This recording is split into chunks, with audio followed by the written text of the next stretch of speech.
United States Representative Chip Roy is here with us. Kerrville Mayor Joe Herring Jr. will be speaking briefly, and Kerrville City Manager Dalton Rice. And when we are done, because we are still in active search and recovery mode, we're going to keep this short. We'll allow 5 questions, and I'm going to turn it over now to Sheriff Latham.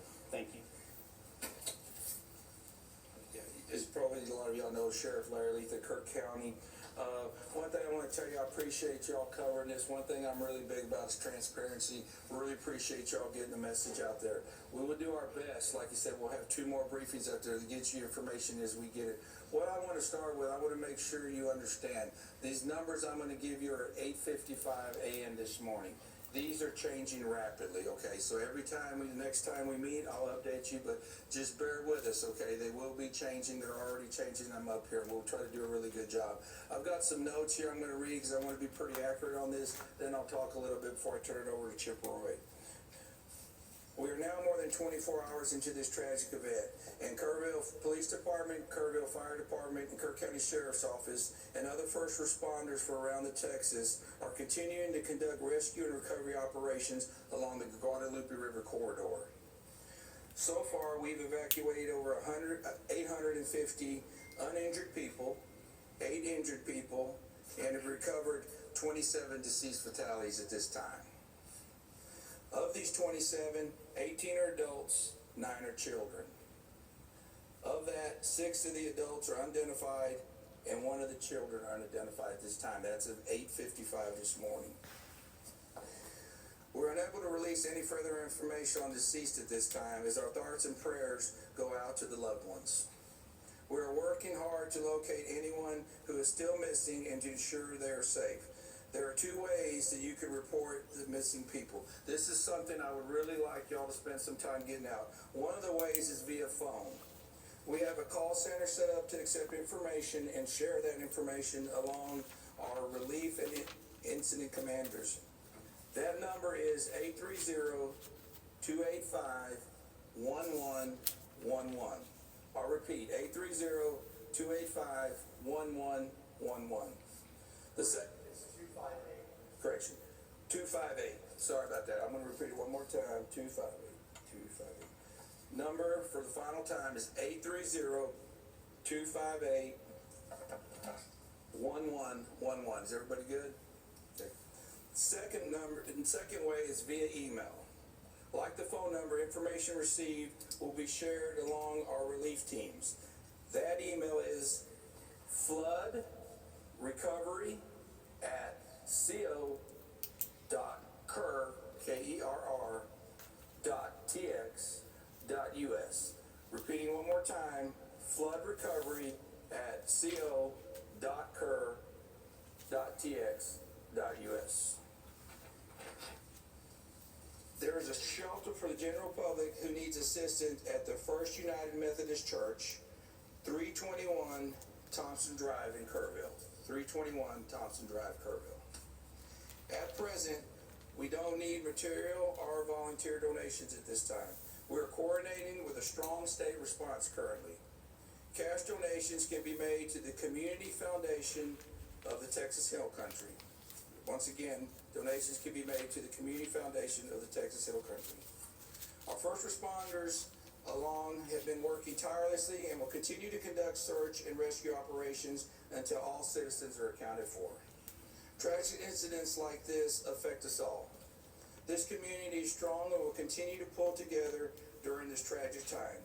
We have been humbled by the outpouring of support. We are very appreciative of everyone that's stepped up to help us. One thing I want to tell you and assure y'all is that we will not stop till every single person is found. We've got all the resources we need. We're here for the long haul. As I said, numbers will be changing rapidly, but like I said, we will not stop till everybody. I can't tell you, I've been asked how long will this take? I can't tell you how long it's going to take. It's going to take a while. Appreciate y'all. Like I said, getting the word out. Like I said, after this we're going to take about 5 questions.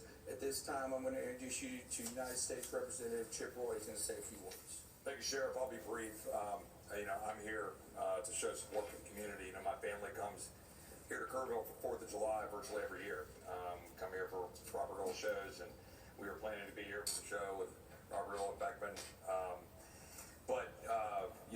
these are the events that we're dealing with today, and trying to explain to a world that's watching this and asking questions what a flash flood looks like, where you have a 26 to 30 foot rise in the water in a matter of an hour, 4 to 6 a.m. on a holiday, and the people that are having to respond to that. I just got everybody like pause, take a breath for the recriminations and the Monday morning quarterbacking, because there's so many great people in this community that are responding and moving quickly.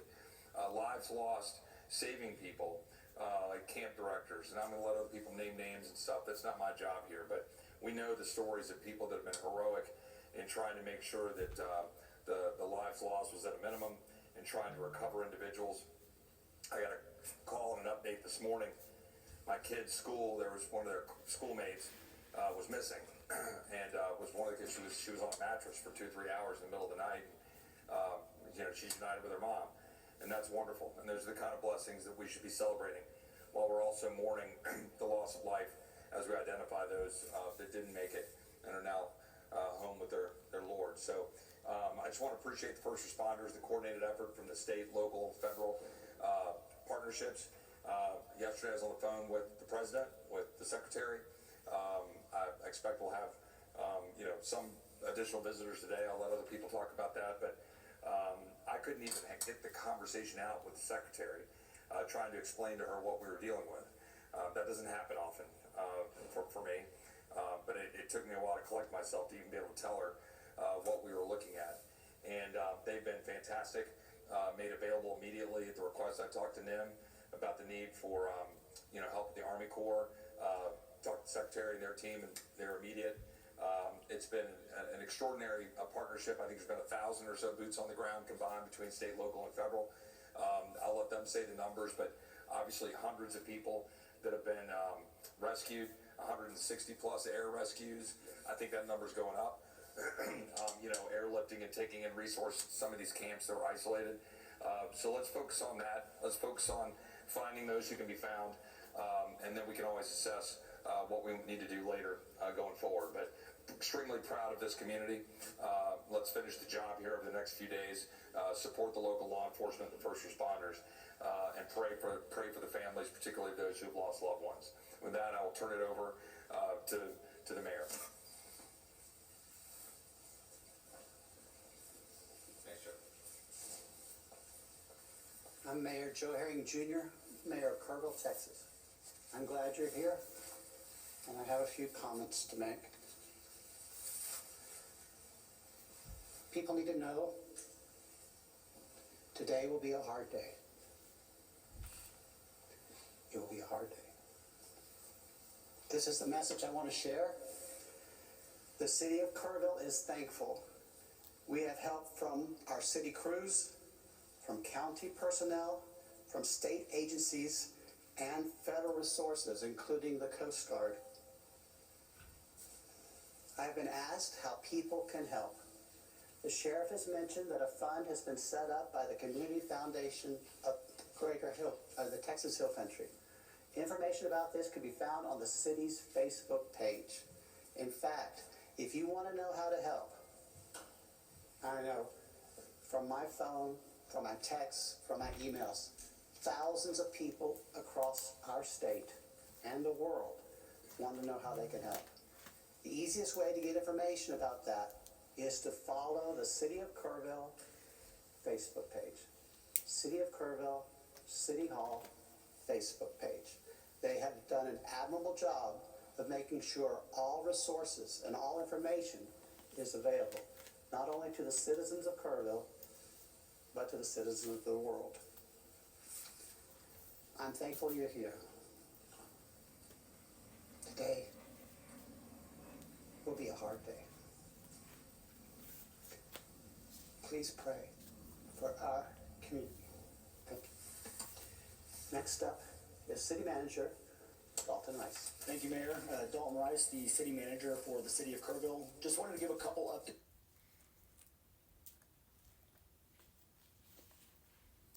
All right, we've lost that feed. We'll get it back. But right now, I want to go to NBC News correspondent Ryan Chandler, who is in Kerr County, Texas. Ryan, I understand that you have spoken to a parent of one of the missing children.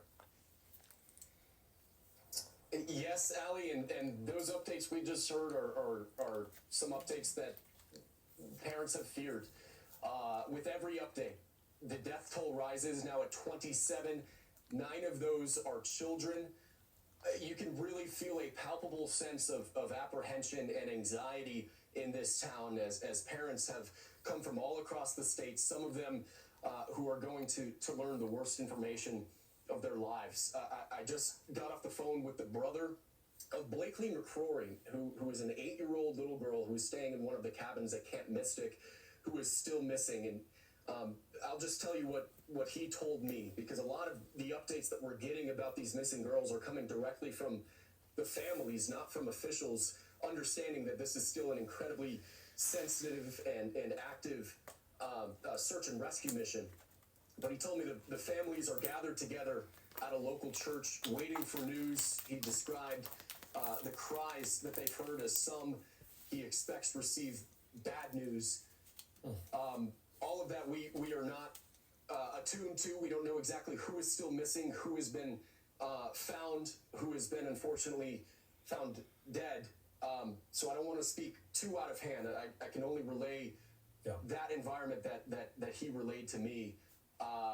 A lot of fear that more bad news is still to come, Allie. Yeah, and I just want to, for the viewers who've tuned in, we have a death toll of 27 at the moment, 18 adults and 9 children. We separately know of more than 20 children missing from this camp. We don't know whether the 9 children dead. We don't know what the relationship is between the 9 children who are dead and the 20 plus children who are missing, right?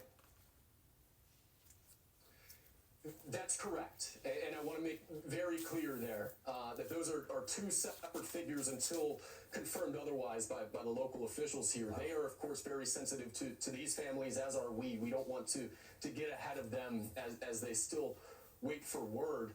But as of last update from the state officials last night, 23 to 25 girls are still missing from that one camp, and we know that the search area that they could possibly be in is 30 miles long from here in Kerrville, 30 miles down the river where they could have washed away. So hope and prayers are driving this town forward as they wait for more news, hoping for the best, Allie. Ryan, thank you very much, and you'll stand by. I want to go back to the press conference right now and listen in. And with that, we will take 5 questions.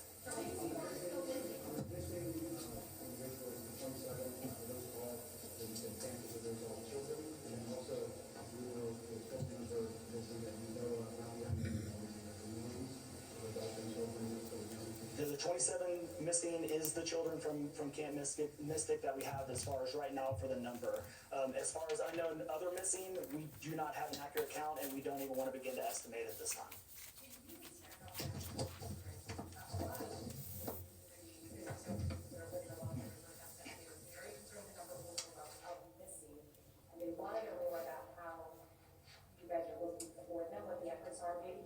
Challenges. Can you speak to that? Yeah, absolutely. So like I alluded to with the operations piece, we have basically a team of about 34 folks from Texas Task Force 1, DPS, game wardens, and Border Patrol that are boots on the ground on each side of the river, starting in Hunt, and they're starting to make their way up.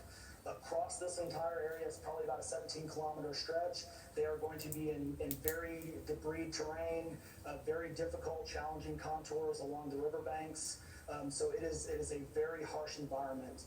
We are doing what's called a primary search, which is basically a very quick search, but when I say quick, that is up, down, sideways. They're turning over as many rocks as they can, culverts up in trees. They are looking at every possible location, and then we'll start going into a layered approach, or what we also have from the locals, which has been a really great resource. In the floods that we have, there are known collection points where debris tends to collect along the riverbank. We do have intel on what sites and locations those are, so we can also put additional resources into those collection sites and start getting a more focused approach on that. We've seen a lot of traffic flooding in central Texas over the past few weeks. There are so many people, I know this is so early, but there's so many people already asking, what can be done to stop the loss of life? We saw 13 in San Antonio. We have seen an unknown number, but at least 27 here. They're scared. No, it's it's a great question, and I think that's a question that we definitely need to answer at some point in time. Right now, our focus is on the search and rescue efforts, making sure that we get these families out, get some closure, where we can. And so I think that is a great question that we need to ask ourselves, but right now we want to focus on search and rescue operations. Rescue efforts going on right now? Yes, we are. We have been in continuous search and rescue operations. Again, this river, even though it started in West Kerr, this goes all the way down through East Kerr County and it's continuing on, to the southeast. So yes, search and rescue operations are continuously ongoing, and we'll continue to update on that. One more question. Where are you finding these folks right now, the active rescues this morning? Are they stuck in an island of land? Where are they? Typically rescues, if we do find them, they're going to be in trees or we find them, either on high ground. Again, most of the rescues that we are having at this point in time are other camps. So we have a lot of camps and they are all accounted for, but they are isolated because of road damage. So we know where they're at, we're getting them food, water, resources, and now it's a matter of just getting them safely across, low water crossings or other areas to other shelters. So you know that there's missing kids, there's pictures and there's names and all this stuff. Are you gonna be able to give a list of the names of the kids? absolutely not. We are not going to give a list of the names. We want to protect, those families and their information. The other thing I want to point out, and thank you for bringing that up, these families are getting bombarded with spam calls and spam information. So we want to keep the kids' information and these families' names out of any public, light, to give them the opportunity to grieve and to make sure that we give them the best possible resources that we can and get them reconnected as soon as possible. So some of them are, and some of those have been a great help as well. So yes, it is a double-edged sword, but we need to work through it. So our next one will be at 2 o'clock, and we'll give updates then. Thank you.